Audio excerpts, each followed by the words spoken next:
Dengue মোকাবিলায় যুদ্ধকালীন তৎপরতা। আবাসনে জমা জল সরাতে পুরো চিঠি।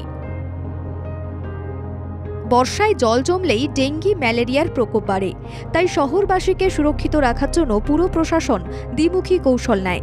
একদিকে মশা নিধনের ধারাবাহিক কাজ চলে, অন্যদিকে জল জমিয়ে না রাখার জন্য করা হয় প্রচার।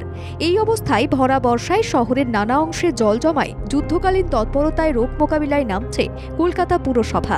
এর মধ্যে ডেঙ্গির প্রকোপ বাড়ায় আবাসনগুলিকে চিঠি দিল কলকাতা পুরসভা। প্রায় ১,৬০০ আবাসনকে চিঠি পাঠালো পুরসভা। ডেঙ্গু ম্যালেরিয়া সংক্রান্ত সচেতনতা প্রচার এবং অভিযানে গিয়ে সমস্যার মুখে পড়তে হয় পুরসভার স্বাস্থ্য বিভাগের কর্মীদের। বেশিরভাগ ক্ষেত্রেই তারা ঢুকতে পারেন না আবাসনগুলির ভেতরে। অনেক সময় দেখা যায় বহুতল আবাসনের আবাসিকরা আক্রান্ত হচ্ছেন অন্যান্য এলাকার তুলনায় বেশি। এই পরিস্থিতি সামাল দিতে পুর প্রশাসনের কড়া বার্তা, আবাসনের ছাদ, জলের ট্যাঙ্ক কিংবা বারান্দায় রাখা ফুলের টব কোথাও জল জমছে কিনা তা খতিয়ে দেখবেন পুরকর্মীরা। যদি কেউ আবাসনে জল জমায় বা কারো চোখে পড়ে, তাহলে পুরো নাগরিকদের স্বার্থে যে সতর্ক থাকতে হবে তাও পুর প্রশাসন পরিষ্কার করে দিয়েছে। কোথাও অব্যবস্থা দেখলে স্বাস্থ্য বিভাগ ৪৯৬ এর নোটিশ ধরাবে অভিযুক্তকে। সুসমন্বয়ের মাধ্যমে স্বাস্থ্যের হাল ফেরানোর কাজ চলছে। তাতে চলতি বছরে জুলাইয়ের শেষে কিছুটা রোগ নিয়ন্ত্রণে এসেছে।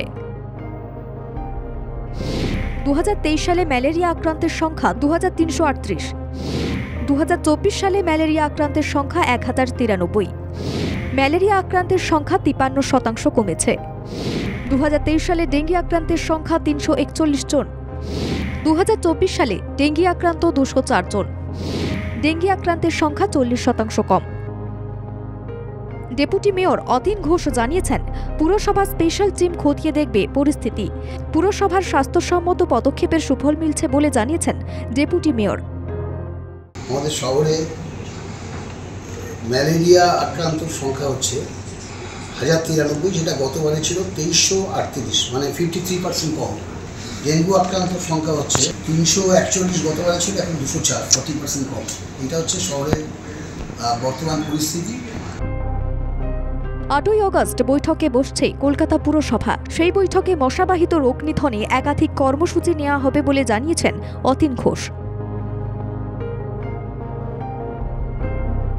শেখ ইরশাদের রিপোর্ট, বাংলা জাগো।